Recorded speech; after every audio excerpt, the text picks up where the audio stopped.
easy, but we can always share some ditties. It's just a cup in time.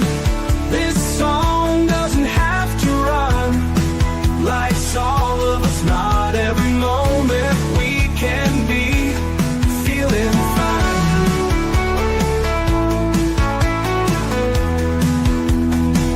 I wanna share a moment, just a second if you will, maybe even a cup of thrill. We could share this performance. It's tea time, come sit with me. Well, hi guys, Miss Liz in the house, and I am happy to have Helen Glanville all the way from South Australia in the house tonight. And we're going to be talking about her tea, and her tea is redemption through lived experience, rebuilding after loss, and second chances for people and communities. That is a tea we are serving in the house tonight. We also will be sharing all of her incredible work that she does and her book, Second Chances. So we'll pull that up for you guys as well. But before we get started, we're going to get over to all those platforms: Facebook, LinkedIn, TikTok, Instagram, LinkedIn, Blue Sky, Clapper, Lemonade, all those good platforms. Give those a like, follow, and subscribe, and follow the guests on those platforms as well, because they do make a difference for the guest and for the listening audience that resonates with the stories that come to the table. Also, jump over to the podcast apps: Podbean, iHeartRadio, Listen Notes, Deezer, Apple Podcasts, Spotify, all those good platforms. And then jump over to babyboomers.org if you're looking to be featured on different podcasts. Miss Liz has partnered with babyboomers.org for the last 3 years, and they have over 50 different podcasts there. So if you're looking to be featured on different podcasts and Miss Liz doesn't serve what you're looking for, you can jump over there and check out all of those incredible podcasters over there as well. So let's get started with disclaimer and then a beautiful intro, and then we're going to get Helen in here and we're going to spill some tea and have some fun tonight. Disclaimer for Miss Liz's Teatime live show. Miss Liz's Teatime is a global platform dedicating to sharing real life stories, diverse perspectives, and meaningful conversations that inspire awareness, healing, and connection. I'm Miss Liz is going live using StreamYard. Before leaving a comment during the live broadcast, please grant StreamYard permission to display your name at StreamYard.com. Please be advised that all the content brought forward during any Teatime show is presented in good faith. However, discussions may include opinions, beliefs, and perspectives that do not necessarily represent the views of Miss Liz or the Teatime platform. Information shared by guests is based on their own experiences and is perceived to be accurate at the given time of airing. All guests, viewers, and participants are responsible for using their own good judgment when considering any action or decision that may relate to these discussions. Some episodes may cover sensitive topics, including but not limited to trauma, abuse, grief, mental health, and other emotionally triggering subjects. Listeners' and viewers' discretion is strongly advised. Teatime with Miss Liz is an open discussion forum designed to offer insight, inspire awareness, and create connection. It is not a substitute for professional, medical, legal, or therapeutical advice. If you require professional support, please seek assistance from qualified professionals or trusted resources in your area. If you have any questions regarding this disclaimer or the content of the discussion, you are welcome to contact me, aka Miss Liz, directly at bookingmissliz@gmail.com, or check out my link tree at Miss Liz's Teatime. By choosing to participate in, comment on, or view these live shows, you acknowledge and accept this disclaimer. Your participation is entirely voluntary. I, Miss Liz, welcomes you to join the conversation with an open heart, and if at any time you feel this platform is not right for you, I respect your wishes and decision and welcome you back whenever you are ready. Teatime with Miss Liz is serving truth and awareness one cup at a time.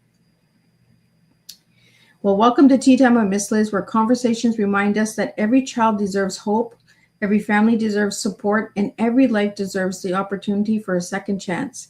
Today's guest has dedicated her work to standing beside children and families facing one of life's most difficult challenges, the impact of imprisonment on loved ones.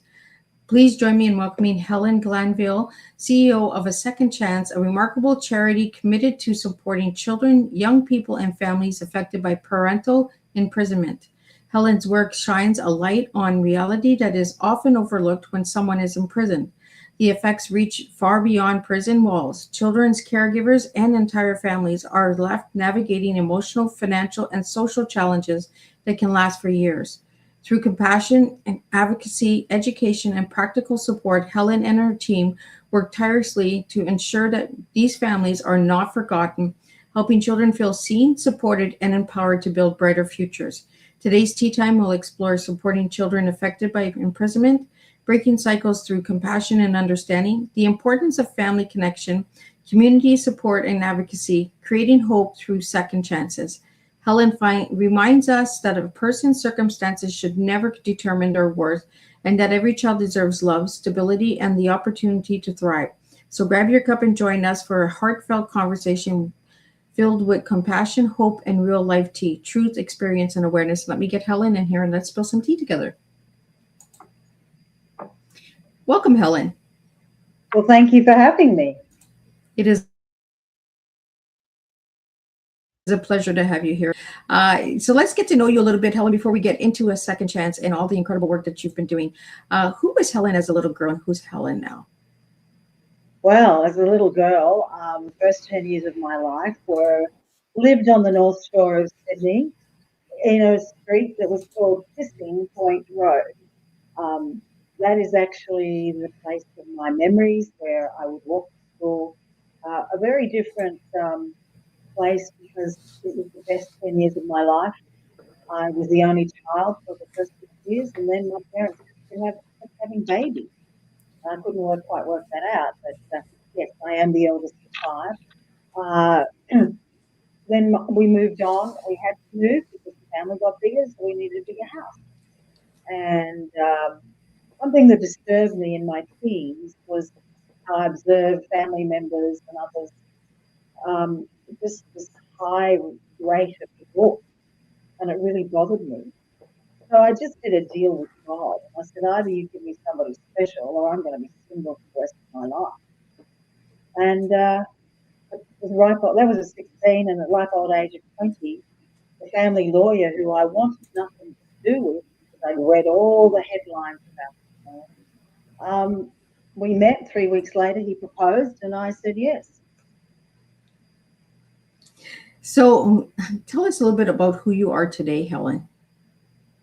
I am now a widow, having beautiful memories of a wonderful marriage, which went for 42 years. We have 2 wonderful sons, and now I have a little 3-year-old granddaughter. So now I'm in that season of my life where I'm rediscovering who I am. I'm traveling. I'm being the best grandma that I can be, and enjoying life. So it's taken a while for me to get to this point to even talk about my husband without getting teary, because we were very close and we achieved much together. And I can tell you, to unravel your thinking process of, planning for 2, shopping for 2, doing everything for 2, and then suddenly it's for 1. I had to relearn how to cook for 1, how to plan for 1, how to just move forward for 1. And it's quite an adjustment when more than half of your life you spent thinking for 2. Well, 42 years is a long time to be with someone. Yeah. Well, actually, I knew him for 46, but, marriage-wise, it was 42. And some of those years he was in prison. Just to give you a bit of background, you guys are in the Northern Hemisphere. Back in the 70s, you may not have read the headlines that we had here in Australia, but my husband was under the immense pressure of the credit squeeze of the 70s. He was a lawyer. He had a trust fund, but he was also a very wealthy man in his own right. Some of the interest rates were popping out to 24%. So some people complain about interest rates today. They know nothing compared to that season. And so he did a very unwise thing. He took a one-way ticket to Rio. Now, that's not highly recommended. It's not something that anyone should do, but he surrendered all his wealth. He had amazing wealth, which he inherited, as well as being a high-flying lawyer in Sydney. He was basically advised just to get out of circulation for a bit, but it backfired. So when he got to Rio, and he went to the airport to collect or pick up his mistress at the time, 3 months later, they realised that Interpol were looking for him, so they just, as you do, threw him into prison. There were no charges against him by Brazil, But back at home here in Australia, the government was wanting an extradition treaty. And to this day, there is still no extradition treaty. So he suffered the humiliation and the horrendous conditions of a Brazilian prison for 15 months. And Wow. the headlines back home were pretty bad. But he had been our family lawyer. Yes, he made foolish decisions, but in that process, he lost everything. And my father is the key to all of this because my father had a dream. He'd never had, to my knowledge, never had a dream before or since, but he had a dream.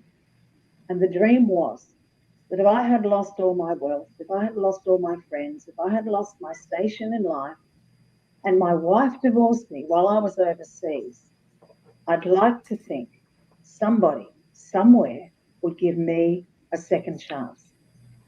And that was my father's dream. So he followed that through. He went to visit Jeff in the Sydney police cells, and he said he realised that Jeff was remorseful. You can't go much lower than losing everything and having, and he came back to Australia to face the music, to just do the crime, do the time. And the police thought my father was an idiot because they thought that Jeff was a flight risk and he'd, disappear again. But my father stuck to his guns.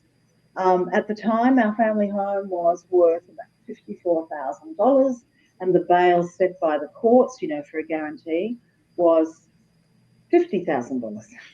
So my mother and father signed over our family home to get Wow. this guy out of prison, to give him a second chance.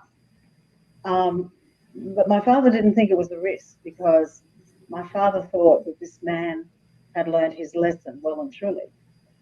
But then we met, and 3 weeks after meeting, this is the man I wanted nothing to do with, right? Wanted nothing to do with because he was a divorcee, he was 20 years older than me, he was a well-known womanizer, he was penniless. So what did he have to offer? He didn't tick any boxes as far as my parents were concerned. 3 weeks after we meet, he proposes and I say yes. Amazing what love will do, right? Even with the It's bad crazy. boys. It's crazy. Yeah, really crazy. But I knew he was remorseful. And yes, I fell. I fell head over heels at the ripe old age of 20. He was 40. And my parents didn't really like the concept of a divorcee.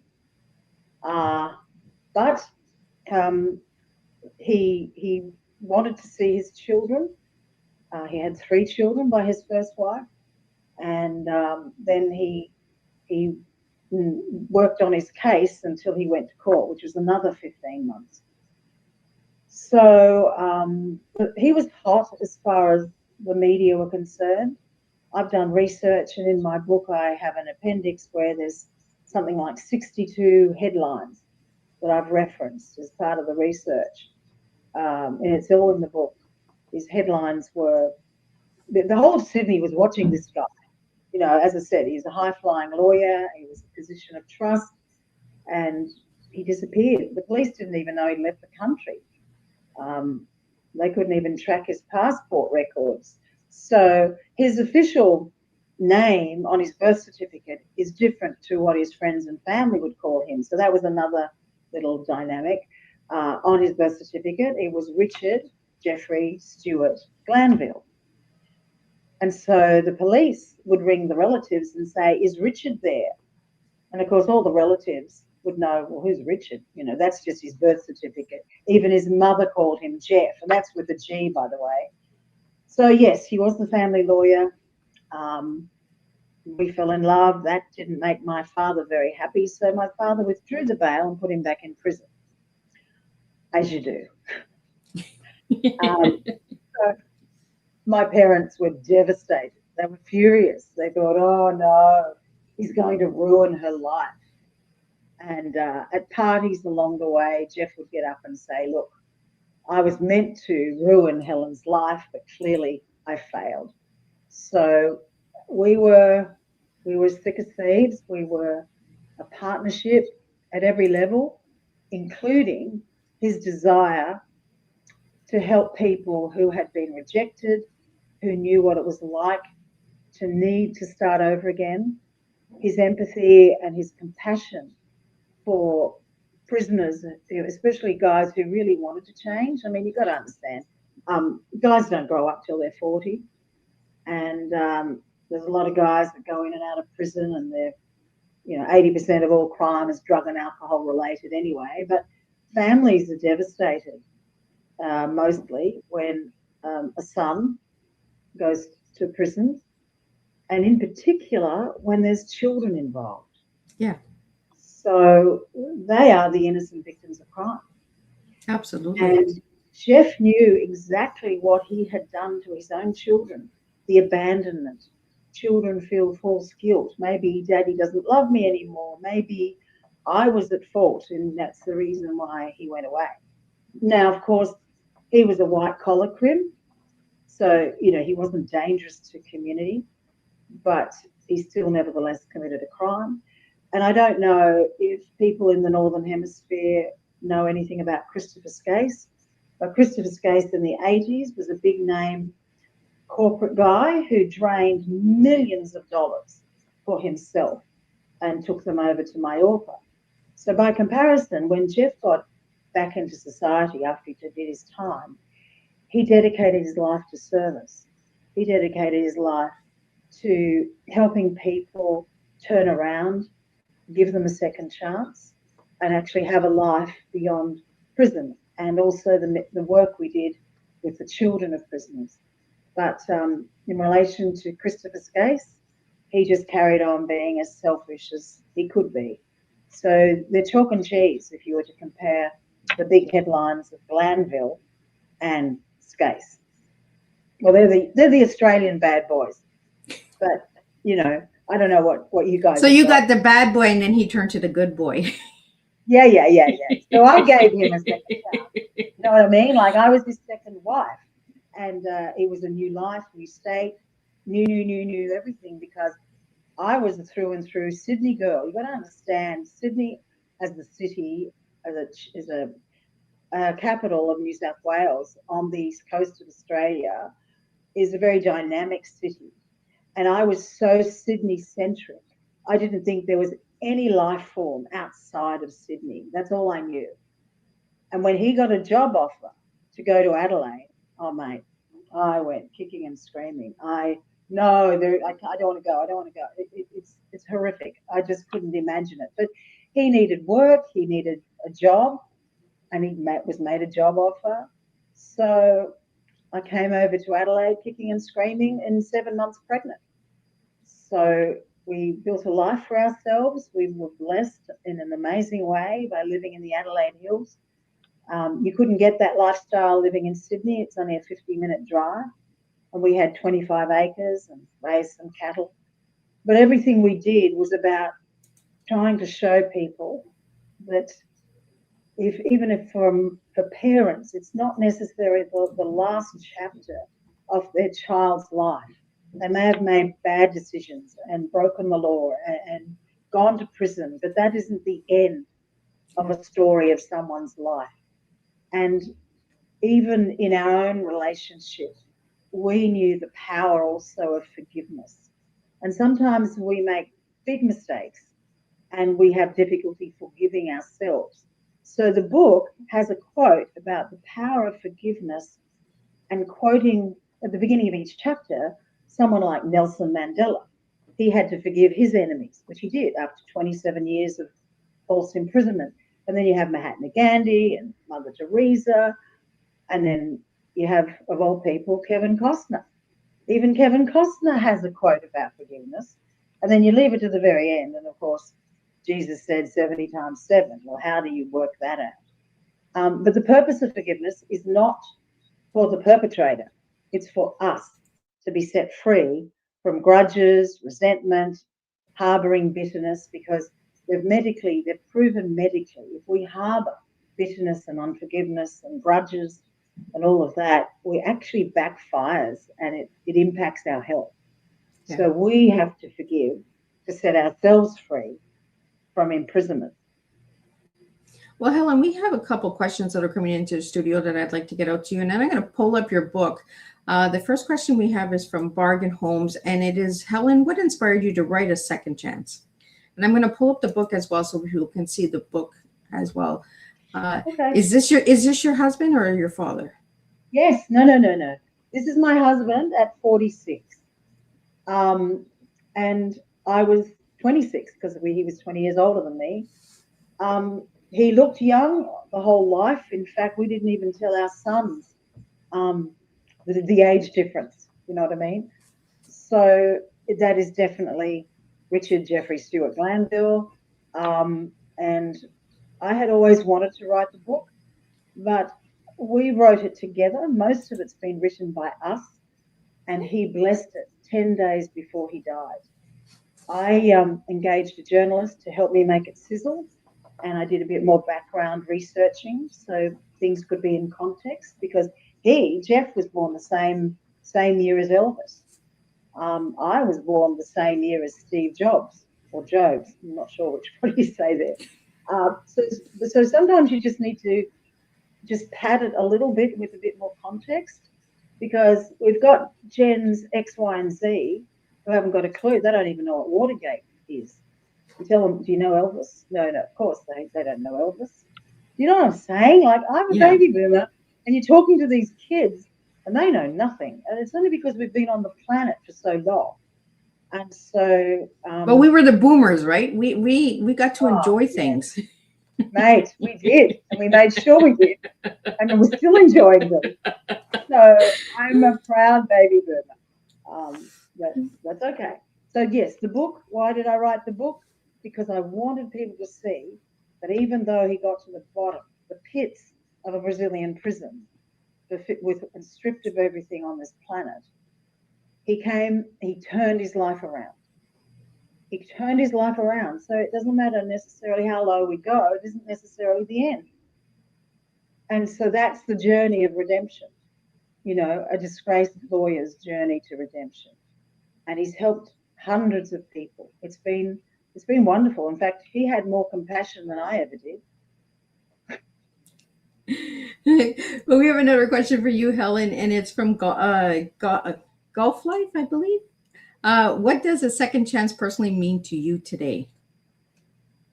So it involves forgiveness.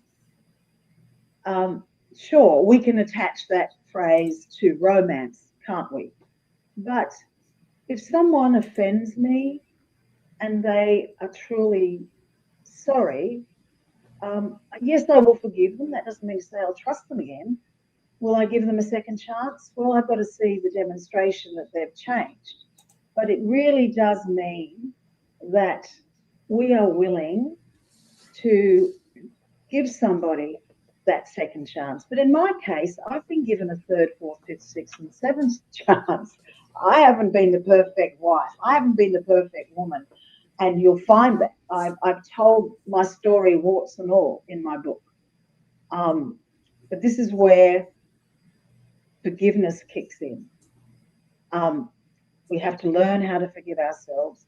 And I think I'm a Christian, so clearly I have the God factor in my life, and it makes a big difference.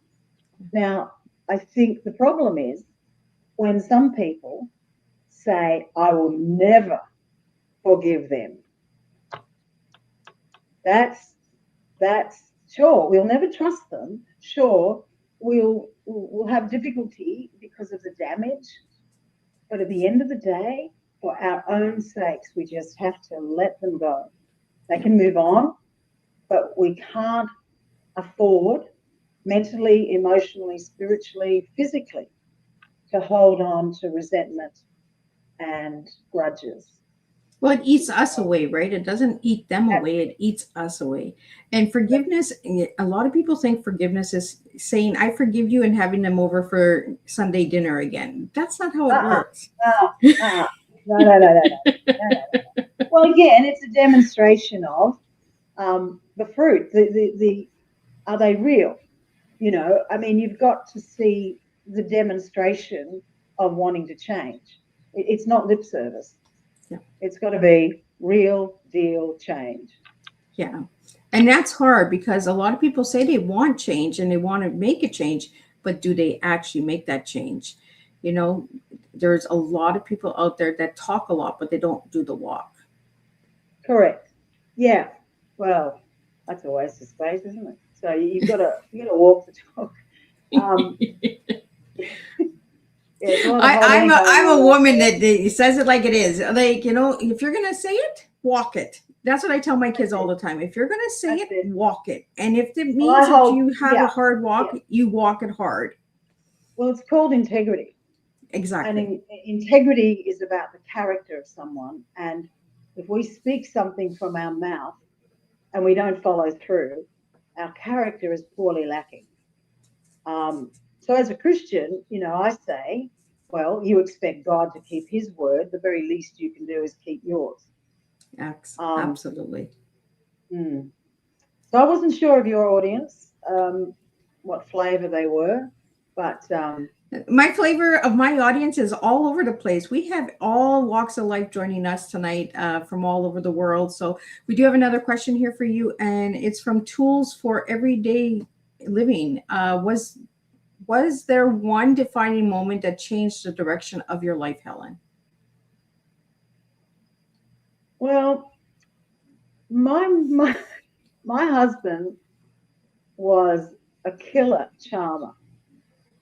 And when he proposed, his language just was amazing. And he said, I was once a millionaire, but I did not feel like a millionaire until I met you.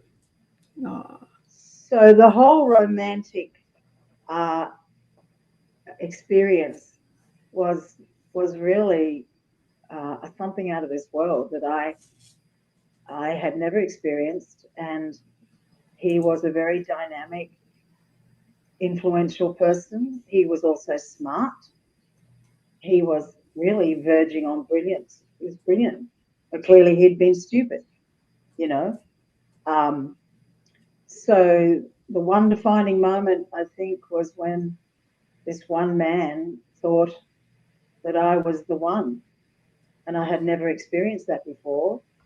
And I kept challenging him. I said, "How do you know? How do you know? You know, I'm 20 years younger than you. You're so experienced and so forth." But he said, "I just know."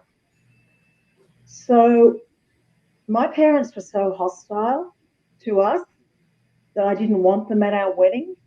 So we eloped. I finished my nursing training. He encouraged me to, he said, look, I've got a couple of degrees.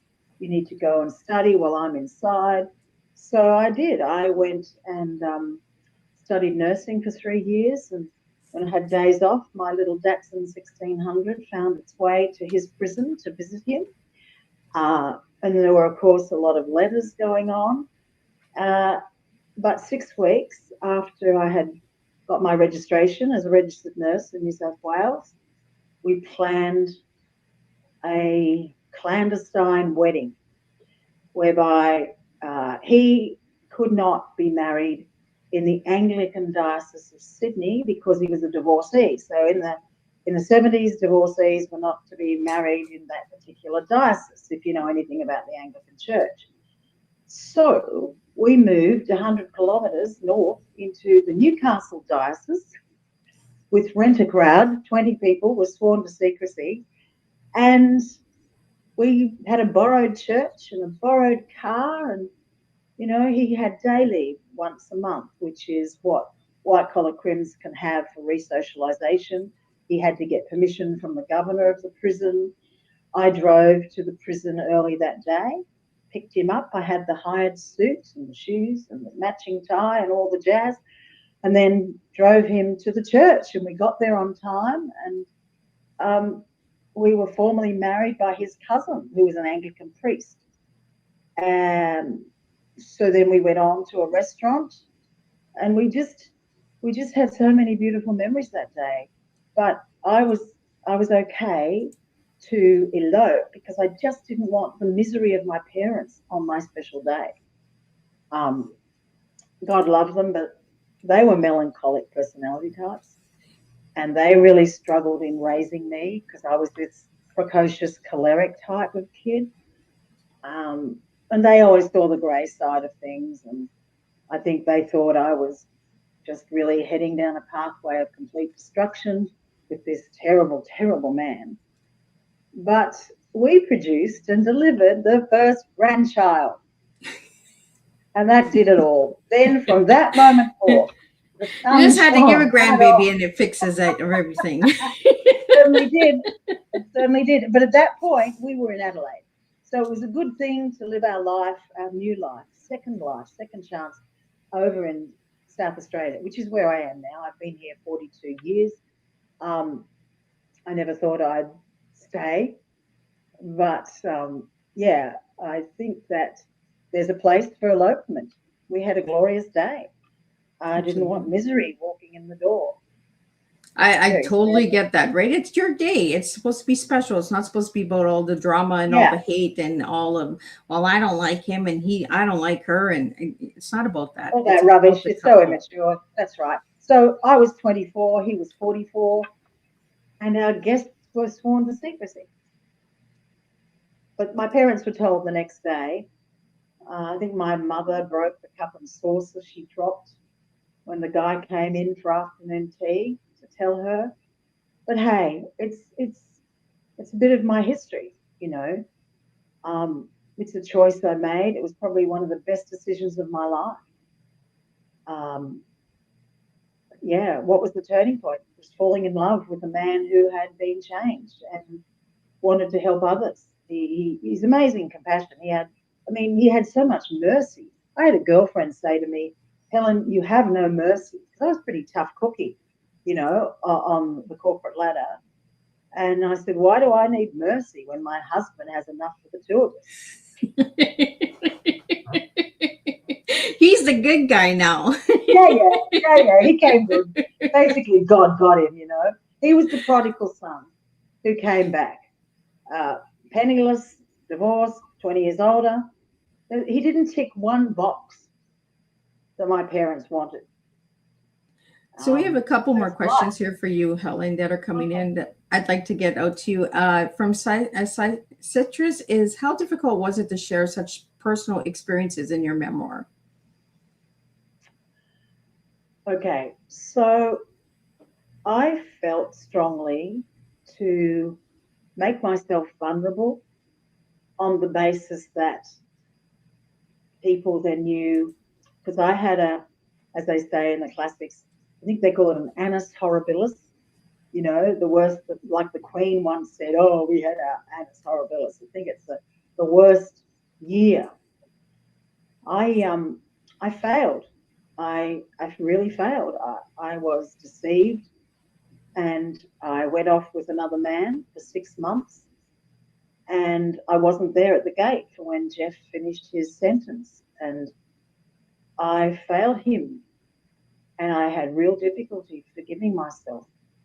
And the reason I made sure that was in the book was because I didn't want people to read the book and think, oh, she's just a goody two-shoes. You know, everything about her life is squeaky clean. It wasn't. I made some very bad decisions. But this is where forgiveness comes in. Jeff forgave me, and Jeff supported me, and I'll be forever indebted to him for forgiving me and giving me a second chance. You know? I like that phrase, a second chance. And I like that your book is called A Second Chance because, you know, in today's world, we don't give too many second chances. We're fast to say, you know what, that's it.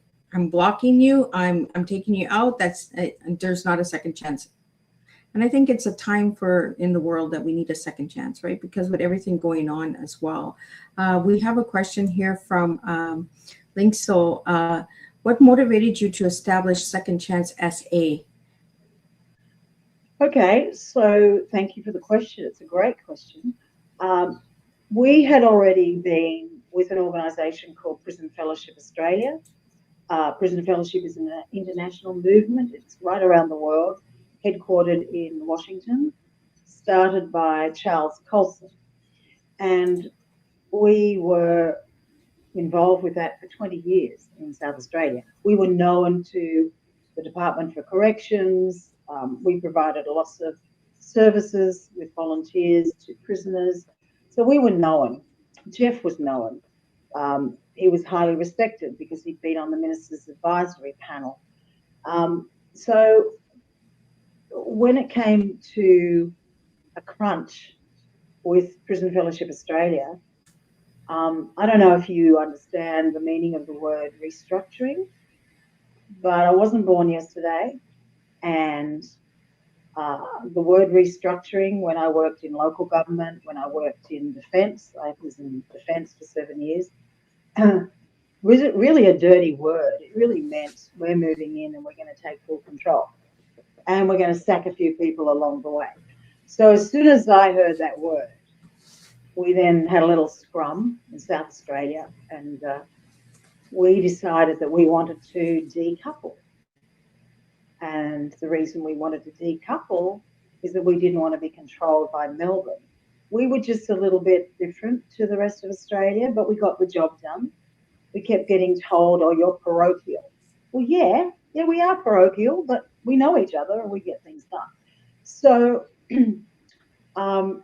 Melbourne, I'll just say Melbourne, wanted to bring out all these policies. They wanted my husband to resign. They wanted to give me a 1-year contract. The thing was that we were actually punching above our weight. We were bringing the funds in. I was pretty good at fundraising, but we just could see, in fact, the previous Chief Justice of our courts was on our advisory panel, and he just leant over to me and he said, oh, Helen, this is like mixing oil with water. So that particular year in 2015, both my doctor and my politician used the word decoupled. We're going to decouple, Helen, which was a fancy way, a new way of saying divorce. So you unhook a carriage off a train engine, you just unhook. So that's what we said to Melbourne. Well, we think we're going to just decouple. We'll do our own thing. So from 2015 to 2025, I was the CEO of Second Chances SA. So basically, we then all the donations would stay in South Australia. We weren't beholden to the eastern states. They didn't like the way we did things. They were risk adverse, all that kind of thing. But it's still going, and we specialised in particular for the children of prisoners, and we won an award. I flew to Canberra, the national capital, and was given an award in 2017 for the specific work that we did for the children of prisoners. We gave them Christmas presents in prison while they were visiting their parents, birthday presents every month, mentoring camps. We just focused on these children to give them a chance to make good choices for their own life and not necessarily follow the same pathway as mum and dad. Helen, why do you think the society often struggles to offer second chances to people who have been incarcerated? Well, it's a judgment thing, but it's also a fear thing. When you get to know someone, and that's the whole point of being a community visitor, when you get to know their heart, when you realise that they have woken up to the stupidity of their choices, and they're talking about, you know, I really do want to go to work. I really do want to live and pay rent, you know, like we all do. We've got to survive in this world, right? And a bit like four legs on the chair, we need accommodation, we need employment and or meaningful activity, and we need some form of education, so we're always learning, but we need a social network. And every human being on the planet needs acceptance, belonging, and value. And if we can give that to someone and they feel accepted and they feel they belong and they feel valued, and they're supported by mentors. You see, most of the guys, and it's a very sad situation, most guys that go to prison never had a male mentor in their life. They were abandoned as little boys. They didn't have a dad. They might have had a single mum, and single mum did her best. But it's not the same as having a dad mentoring you. And when I say dad, I mean a responsible adult, because a lot of these dads have been dads, but they haven't been very responsible and they haven't been there. So I think it's got everything to do with our own filter. Just because somebody's been in prison doesn't mean it's the end of the world, because it could be your son, it could be your cousin, it could be your uncle. And you know their story. They might have mixed in with the wrong crowd, ran down the wrong tram track, and the consequences. And of course, I don't know if you know, but most crimes committed by people who are impetuous, like the spur of the moment. Yes, I'll drive the car while you rob the bank. Yes, I'll do this stupidity while, and impetuousness can get us into serious trouble. My husband was so wise. We'd be at the very point of trying to make a decision, and he'd say, let's sleep on it. I'm going, oh, flip, I want a decision. No. We need to sleep on it, because by the time we get up in the morning, we might have the best response.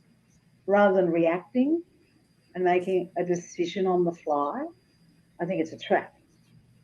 And many times we can make a decision on the fly and regret it later without considering all the pros and the cons, without even tapping into our gut, So I think we're in the moment, right, Helen? And we want to react. We want to have an answer. We want a solution like right now. And I think that's a woman thing. I think, It can be, but there's far fewer women in prison than there are in men.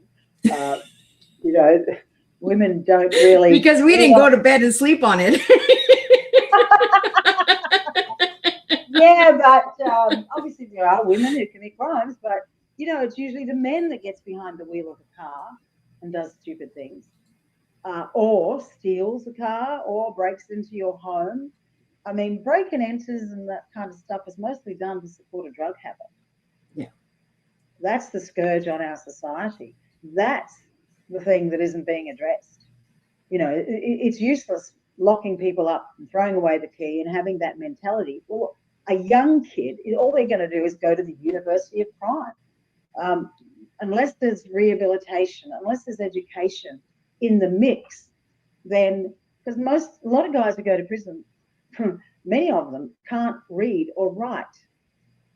Now, that's a scourge on our society. Why can't they read and write? Well, mummy and daddy didn't encourage them to go to school, or they didn't have a mentor in their life.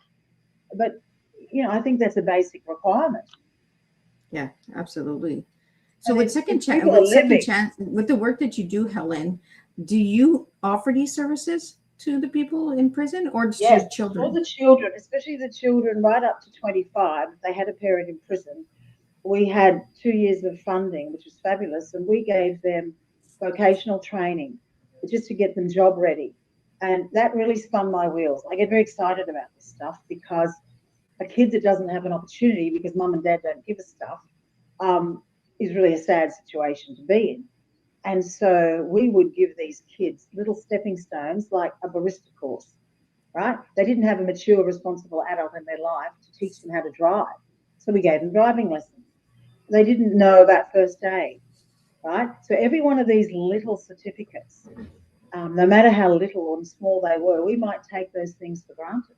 Maybe all your listeners have a first aid certificate. Maybe all your listeners have a driver's license and they drive legally, right? Because some of our kids, they weren't driving illegally, trust me.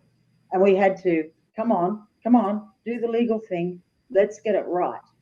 And then we get them ready for a job interview.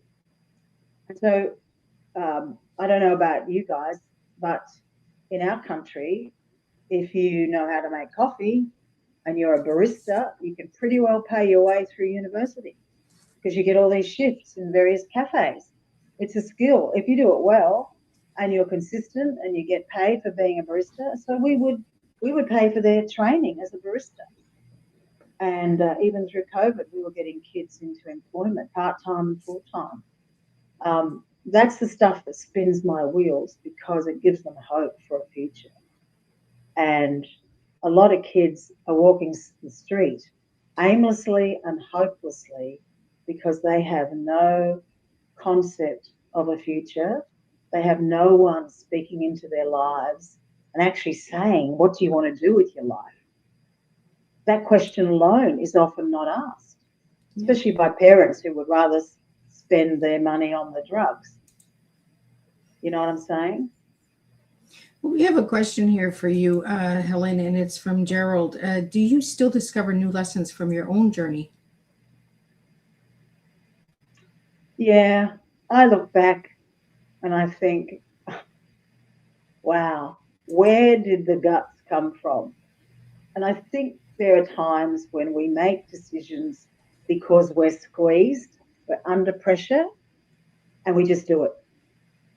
Like, I never thought I would be able to wait 5 years for my husband while he finished his jail sentence. But it's not until you're in that scenario that you realize, well, I'm busy with nursing and I'm busy traveling to a prison visiting him. And I had other things in my life, but you look back and you think, wow. And of course, you know, I was younger, but you just do it because you have to. Yeah. You know, sometimes until we're put into a situation, we don't know what courage we can muster. We don't know what strength can come through. Because a crisis is actually an opportunity for development. You can't get olive oil without pressing down on the olives. You can't get wine without squeezing and crushing the grapes. You can't get diamonds without putting pressure under the coal on the coal. You know, so good things can come through when you're under pressure. And we need to understand that when we're under pressure, for me, the whole of life is one big character development program. And we need to come through it with strength. And I was a real novice. I mean, I was the 20-year-old sheltered. I was sheltered in a very strict Christian home. I knew nothing about how the world functioned. But I learned very quickly, and being exposed to the prison system. But I had to know my values. I had to know who I was. I had to drill down deep into my faith so that I could draw and be strong. So all that stuff we learn, like, you know, the fruit of the Spirit, love, joy, peace, patience, kindness, long suffering, all that stuff. I was a very impatient person, and to some degree I'm still impatient. You know, I want things to work.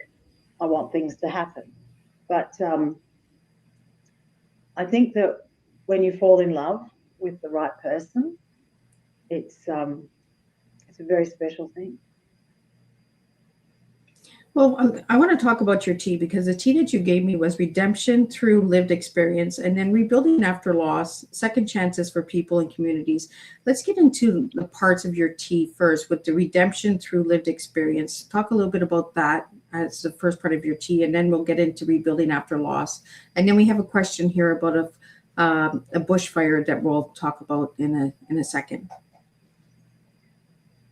Well, redemption is turning things around and making it right. That's just a simple overview. But it also aligns quite closely to repentance. Repentance is really just turning around, stopping what we were doing, coming to our senses and seeking forgiveness, preferably from the Lord above, and then turning around. And redemption and forgiveness are hand in hand. You can't have redemption without forgiveness. They're a tandem pair. So you have to forgive yourself, you have to forgive others. Even on my husband's deathbed, a pastor came to visit him and he virtually did a forgiveness audit. I was listening. I always eavesdrop, of course, and I was out in the hallway and listening to the conversation. And he said, Jeff, is there anything in your life? Is there anyone in your life that you have not yet forgiven? And I thought, yeah, that's the right question to ask somebody who's dying, because we can't afford to leave this earth with unforgiveness. Yeah. Yeah, so the selfish, materialistic, empire building man that before I met him, I didn't know that man. That was before I met him. He was humbled through the Brazilian experience, humbled by being headlined pretty well. He sold a lot of papers. I used to joke about it and say, oh, well, you're the one that made Rupert Murdoch rich, you know, because in the 70s, the headlines were all over the shop. But I think we need to dig deeper on everyone's story. But you have to be discerning, you have to be careful. That person needs to show some signs of seriously wanting to change. I don't know if I've answered the question correctly. No, you did. You came from your heart, Helen. So, okay. You know, we always second guess if we're answering a question right. But, you know, when the answer comes from the heart, you know, so you're speaking from the heart. So you're answering correctly. Like there's no right or wrong answers here at this table. Your second part of your T was rebuilding after loss. But we have a question that came in from Ariel that I want to bring up is how did the 2019 Australian bushfires change your outlook on life? That's amazing. I have no idea how you guys get all this information because Miss Liz puts a lot of information out when I'm working. Okay. So that's my book, right? And in my book, I tell the story. So we had this beautiful God-given opportunity to purchase 25 acres in the Adelaide Hills. And it was quite a mystery to me because I was at an office party. The city engineer just happened to say, oh, we're going away for a couple of weeks over Christmas, New Year. And I jumped straight in and said, would you like us to house sit? And he said, sure, can you ride a horse? And I said, well, my husband can. Well, we stayed on his property in Cuddly Creek for 2 weeks. And in that time, New Year's Eve, it was, or New Year's Day in 1988, we went for a big walk. We saw this beautiful property up for sale. And then I heard the audible voice of God say, this is your piece of Australia. I'm going, oh, that's interesting. So I just turned to Jeff. I said, this property's ours. He said, how can you talk like that? He said, we have no money. I said, it's irrelevant. Let's just go off to the real estate guy and make an offer. So we go off to the real estate guy and we talk about this property. And in South Australia, you can actually set your settlement date 3 months out. So we did, without a cent. We said, okay, we'll settle in 3 months. Well, we didn't go out to restaurants. We almost didn't eat. We didn't spend. We just saved whatever little shortcut we could take. And somehow we mustered up $12,000. And that was enough back in the day for the balance to come through from the bank for the amount that we haggled, which was $75,000 for 25 acres. And it was God's own country as far as I was concerned. So we purchased the land and then we built a shed and we lined the shed. It was 20 by 30. And we lived in the shed. And then Jeff's auntie died and he got an inheritance. And then we could build the house, and little bit by little bit by little bit. That was the life. And we loved our home. We worked hard for our home. every weekend, we'd have all this business dealing with people's issues and problems through the week. But we got up onto our property on the weekend, and it was hard yakka, but it was wonderful yakka. I was a bit of a genius on the chainsaw, and I loved the chainsaw. In fact, my husband gave me a chainsaw for Mother's Day, and that was the talk of the, over coffee table. Oh, what did your husband give you for Mother's Day? Oh, he just gave you a chainsaw. Because he knew I was a worker, right? I didn't fear work. And so that's how we heated our home, because we had lots of trees, tree lots, branches would fall, anything that was on the ground, I used to chain it up. So this beautiful, beautiful home, which we designed, it had turned posts with lacework, 10-foot ceilings, big, tall, gabled roof, red corrugated iron. I don't know if any of this resonates with you or your listeners, but there was a particular style in architecture in South Australia that we loved, and it was cornices, sandstone cornices and red brick, and we just designed our little house and worked hard and had babies and we were commuters, and people used to say, how the hell do you travel from the Adelaide Hills down to town every day? Well, hello, we're from Sydney. What's your problem? Because if you're in Sydney, your commute can be a couple of hours, trust me. So it wasn't difficult for us to commute under an hour one way. And Jeff became Dad's taxi for the boys. We had a big hay shed with 500 bales of hay, and cattle yards, which you need, if you're running cattle. But then along came, in December 2019, a heat wave. Now, different to you guys, you've got to think reverse. We're having a heat wave in December. You guys are having snow, whatever you guys have. And the heat wave went for 5 straight days, over 40 degrees Celsius. Now, I don't think like you guys, so I don't know what 40 degrees is in Fahrenheit. It's probably over 100. Who knows? But we would get to 44 degrees. And so 5 days of this super hot weather was crisping everything up, was ready. It was just perfect for a catastrophic bushfire. And that's what happened. So we were down in the town in our office watching all the updates from the CFS. CFS is Country Fire Service. And we were monitoring the situation. And as far as we could tell, all day, 5 days before Christmas, the winds were taking the fire south, away from us. The next town was Lobethal. The next town was Woodside. The next town, these little hamlets, very, very pretty, very pretty. It'd get down to Oakbank and then Balhano, and on it would go. And we were just saying, well, thank God. Unfortunately, it was going to someone else's backyard, but thank God it's not coming up to us. And that's how we felt. We thought we were safe. And we went out to dinner that night down in the town with friends. There was a special on oysters. And so we went to this place with our friends, and then I got the phone call. Oh, Helen, we have to evacuate. The winds have changed.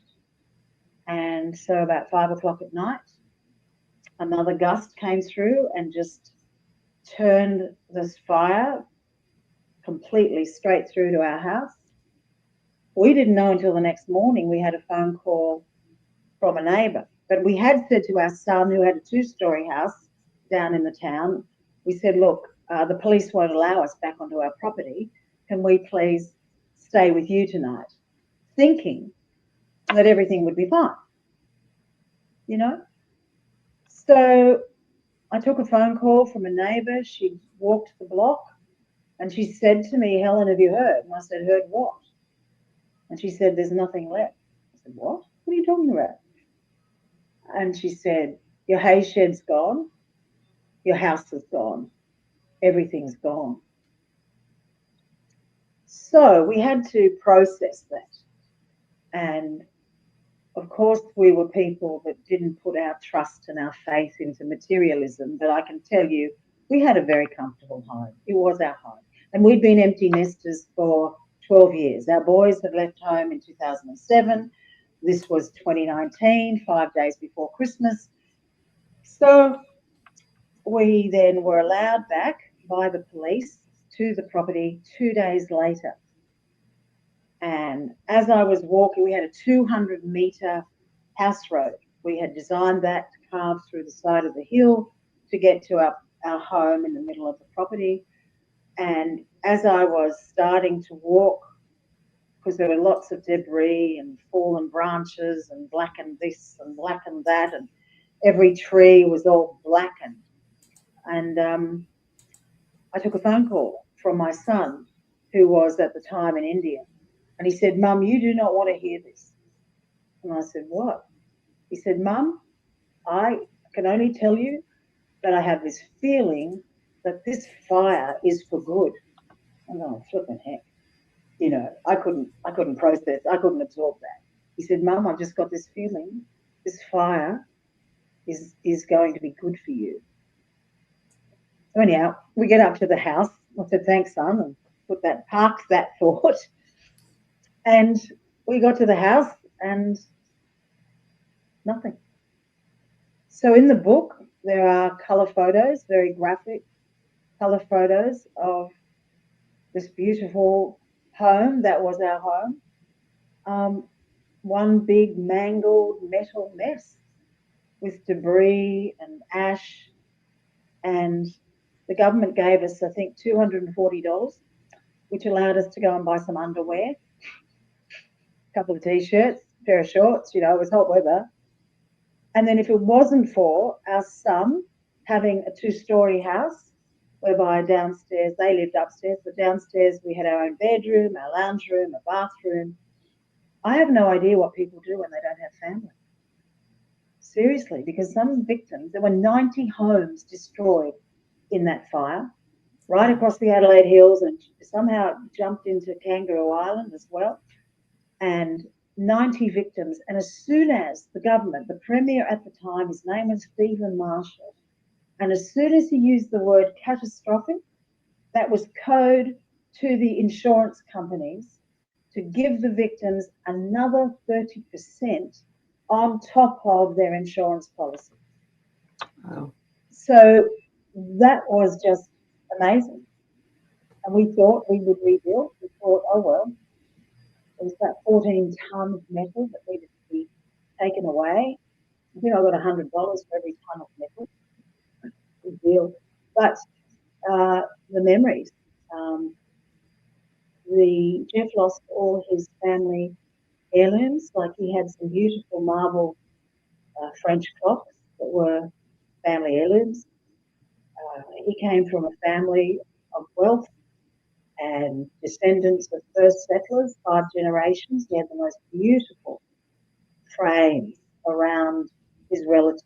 You know, that lovely gold, gilted frames. And I think he actually lost more than I did. I lost my corporate wardrobe. That's all I care about, my clothes.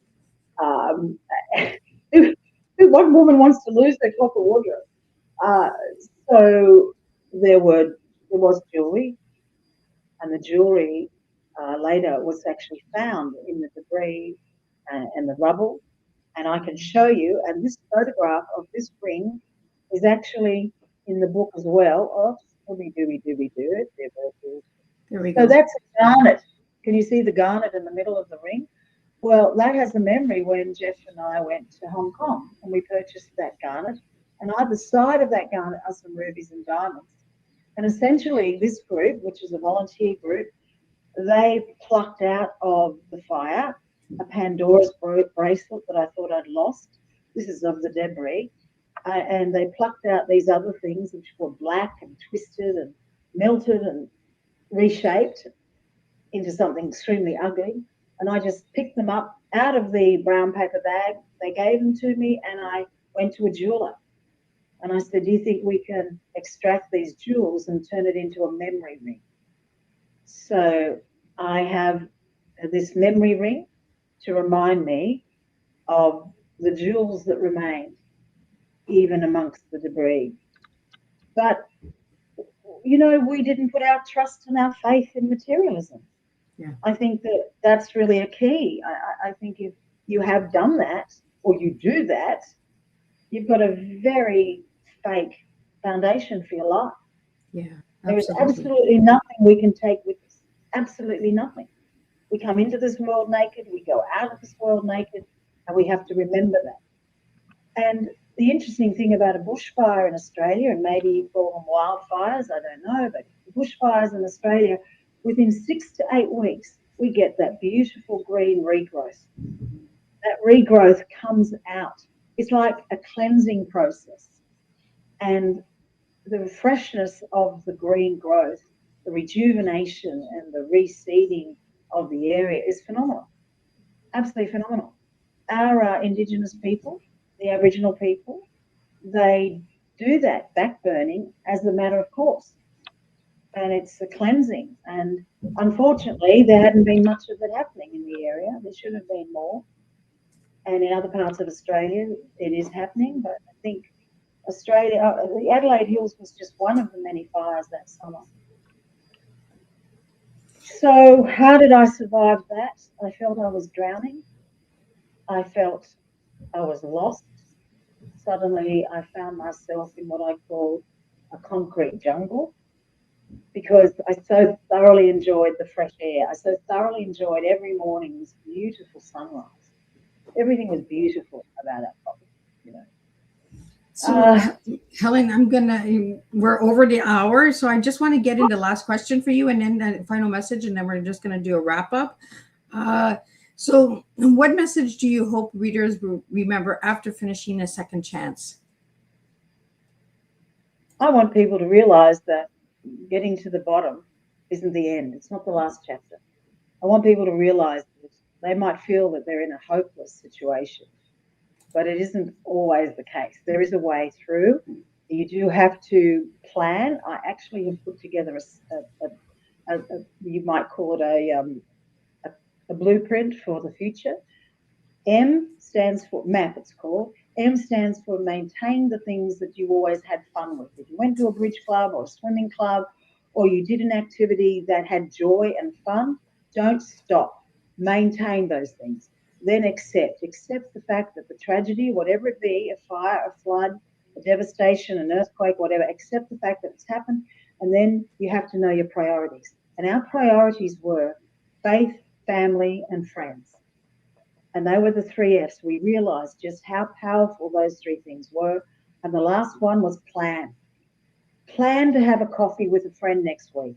Plan to go on a few days away. Plan, plan, plan, plan. Reason being, you can then sort of throw a hook into the future and bring yourself, you have some hope, even though it's as small as catching up with a relative. It doesn't have to be expensive, but it has to be hope. Put that hope into your calendar. Put that hope into your future. Because if it's all blank, what have you got to look forward to? Absolutely. You've got to have something to look forward to, even though we'd lost everything. And in the end, we bought a houseboat. We called it Eternity. And that was my husband's happy place for when he was ill in the last few years of his life. Well, Helen, I want to really thank you for joining me and sharing your story and your book with my audience and listeners out there. Thank you to the audience who have brought in their questions and done their homework and did all of the deep research in Miss Liz's post. I really appreciate that. We're just going to do a quick wrap up of what tonight's tea time is, and then we'll be back on Thursday and we'll do this all over again. So what an incredible, meaningful conversation we shared tonight. Helen, thank you for bringing your compassion, dedication, and advocacy to the Tea Time table. Your work reminds us that some of the most valuable members of our communities are often the quietest, and they deserve to be seen, heard, and supported. Tonight, we explored the challenges faced by children and families affected by imprisonment, the importance of maintaining hope, and the incredible impact that kindness, understanding, and community supports can have on a child's future. One of the strongest takeaways from tonight's tea time and conversation is this: a child should never carry the weight of circumstances they did not create. Through A Second Chance, you are helping children and families find stability, connection, and hope during incredibly difficult times. You reminded us that healing begins when people are met with compassion instead of judgment and with opportunity instead of limitation. As we close tonight's tea time, I leave everyone with this thought. How can each of us become a safe place for someone who feels forgotten? Because sometimes offering a second chance isn't about changing someone's past, it's about believing in their future.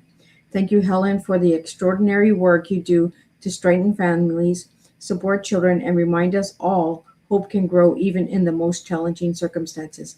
Until next time, keep leading with compassion, keep creating hope, and keep serving real life tea one conversation at a time. And tonight's takeaway is every child deserves to be seen beyond their circumstances when we choose compassion over judgment and hope over stigma. And we hope to create the second chances that we can change lives for generations. Thank you guys for joining me on Tea Time, and I'll see you guys on Thursday, and we'll do this all over again.